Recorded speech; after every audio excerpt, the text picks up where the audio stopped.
raised my daughter, Anya, alone from the time she was 2. Her father left with nothing more than a final text and an unpaid rent notice.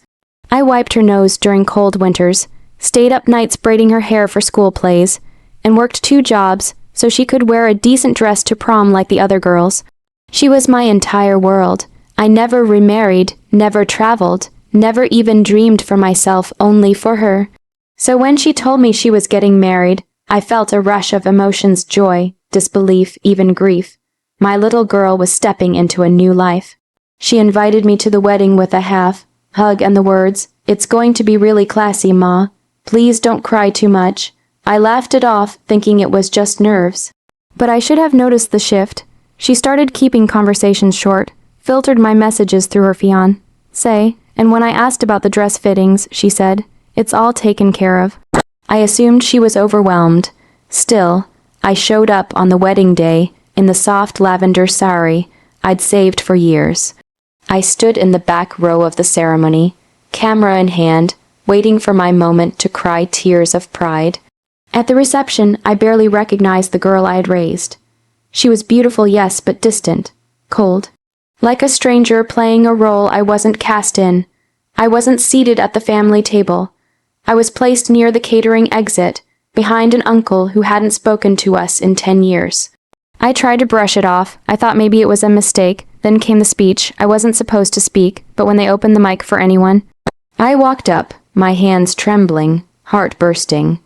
I said something simple: how proud I was, how I used to sing her to sleep, how I hoped her marriage brought her the peace I had prayed for.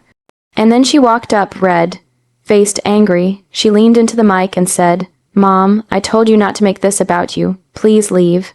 There was a pause. A silence that swallowed the room. I thought I'd misheard. I stood frozen, holding the mic like a fool. She turned to the guests and gave a tight smile. "Sorry everyone, she's just emotional." People laughed awkwardly. Some looked away. My heart broke in real time. I didn't argue. I didn't cry. I placed the mic down, walked out with my spine straight and dignity intact, even as the tears blurred my vision. My own daughter had kicked me out of her wedding, not for a scene, not for a mistake, but for loving her too visibly. Outside, I sat on a cold bench while fireworks cracked in the sky above the banquet hall. Every explosion reminded me that somewhere inside, my daughter was dancing. Smiling, forgetting, that night, something inside me closed quietly, not with anger, but with understanding. She didn't just outgrow me. She discarded me, but she had no idea who she had just walked away from. 3 months. That's how long it took for her to notice I was gone. No calls, no texts, not even a "did you get home safe?" After she humiliated me in front of 200 people. I didn't chase her. I didn't send long messages or ask for an apology. My silence was the only gift I had left to give myself. In those early days, the pain settled in my bones like winter. I couldn't sleep in my bedroom. It smelled too much like her childhood. Her old trophies, the handmade birthday cards, the photos of our small, but happy life together. I boxed them all up one morning. No tears, just careful folding. I wasn't erasing her. I was protecting what was left of me. Friends tried to comfort me. "She'll come around," they said. "She's probably just stressed. Weddings bring out the worst in people." But I wasn't interested in excuses. I'd given her all of me, and she'd thrown me out like a spilled glass of wine. Too messy for her new life. So I began again, quietly. I turned to the kitchen. Cooking had always been my therapy, feeding people, nurturing something from nothing. I started making small lunchbox cakes and selling them from my tiny flat. It was humble at first, but word spread. 1 cake turned into 10. Orders came in from old school moms, office workers, and eventually even a local cafe. I called the little venture Ma's table. It was strange. As I poured my grief into flour and frosting, something else began to rise. My self-worth.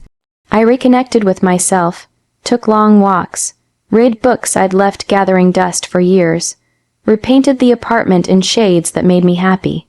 I laughed more, not because life had healed, but because I had stopped begging it to. And then, out of nowhere, Anya's name flashed on my phone. It had been 6 months. My fingers hovered over the screen. I didn't answer. A day later, a message came. "Ma, I've been thinking about you a lot. Can we talk?" I stared at it, not because I wasn't thrilled to see it, but because I didn't feel the urge to reply. Not yet. What she didn't know, what she couldn't possibly see, was that the woman she pushed away at the reception no longer existed. That version of me, always available, always forgiving, had died quietly on that cold bench outside her wedding. Weeks passed, more texts, "I miss you. I was wrong. Please don't hate me. I didn't hate her. I just didn't know her anymore." Then came the call from her father's cousin, one I hadn't spoken to in years. He'd been at the wedding. He told me what I already suspected. Anya's marriage wasn't the fairy tale she'd imagined. Her husband had grown cold. Dismissive, controlling even. "She needs you, you know," he said. I almost laughed. Now she needed me. But I didn't gloat. I didn't reach out. Instead, I poured my energy into Ma's table. I was invited to speak at a local business seminar for women entrepreneurs. They even featured my story in a lifestyle magazine. I didn't mention my daughter by name, but the journalist asked, "What pushed you to start over so late in life?" I smiled. "Sometimes," I said, "the deepest betrayal is the doorway to your own becoming." And just like that, people began to see me not as Anya's mother, but as myself. A month later, I received a handwritten letter from her. It smelled like lavender. She wrote about guilt, about pressure, about how she'd tried to impress her in-laws by distancing herself from me. "I thought I had to choose between being a wife and being a daughter," she wrote. "I chose wrong." It ended with, "I know I don't deserve forgiveness, but I hope someday I can earn a place in your heart again." I read that line over and over. I cried, but not the kind of cry that breaks you. This one healed, but I didn't reply because this story wasn't hers anymore. This was mine, and I had one chapter left to write. 2 years had passed since that day. Anya's wedding had faded into a distant, painful memory for most people, but not for me. I still remembered the weight of her voice as she told me to leave. I remembered the way the air felt thick, cold, embarrassed for me. But I also remembered how it felt to walk out, alone and unbroken.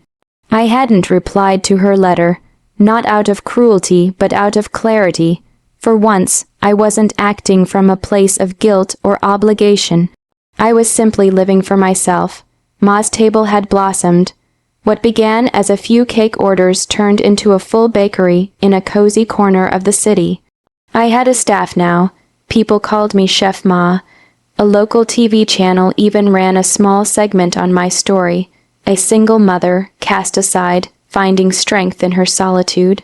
They asked if I'd ever consider writing a memoir. I smiled and said, maybe one day. Then came the call. Not from Anya, from her husband's mother, Namast, she said. I know we've never met formally, but I just want to say something. I listened. She apologized for the way I was treated at the wedding, for the whispers among the guests, for her own role in encouraging Anya to keep things modern and clean, as she'd called it back then. But what caught me off guard was her next sentence. She's leaving him. A pause. He cheated, controlled everything, took her cards, her passwords. She's not the same girl anymore. Something in me wavered, but I held firm. I thanked her. I wished Anya peace, but I made no promises. Still, part of me wondered, had she suffered enough to understand? Had life taught her what I couldn't? Weeks later, she walked into Ma's table, quiet, no makeup, hair tied in the same loose braid I used to do for her in middle school. She didn't speak. She just stood in line like any other customer. When she got to the front, she asked for a slice of the orange cardamom cake, the one I used to make on her birthdays. I wrapped it myself. When I handed it to her, our hands touched. She looked up, her eyes full of unshed tears. Ma, I raised my palm gently, stopping her. Enjoy your cake. No drama, no reunion, just grace, she left. And I went back to the kitchen. My revenge wasn't loud or bitter. It wasn't slamming doors or shouting curses. It was becoming the woman I'd always put on hold. Later that month, I hosted a celebration Ma's table, 2-year anniversary. The press came. My friends, my staff, even former customers. The place was glowing with warmth and pride. People danced, they clinked glasses. Someone handed me a mic, asking for a speech. I smiled and said, 2 years ago, I was asked to leave a room where I thought I belonged. I left quietly, and in that silence I found a voice I never knew I had. Today, I host my own table where no one has to be perfect, just present. This isn't revenge, it's reclamation. The crowd clapped, a few teared up.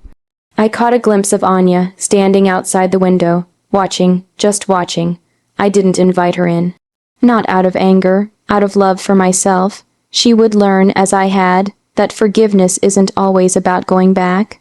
Sometimes, it's about growing forward without dragging the past behind you.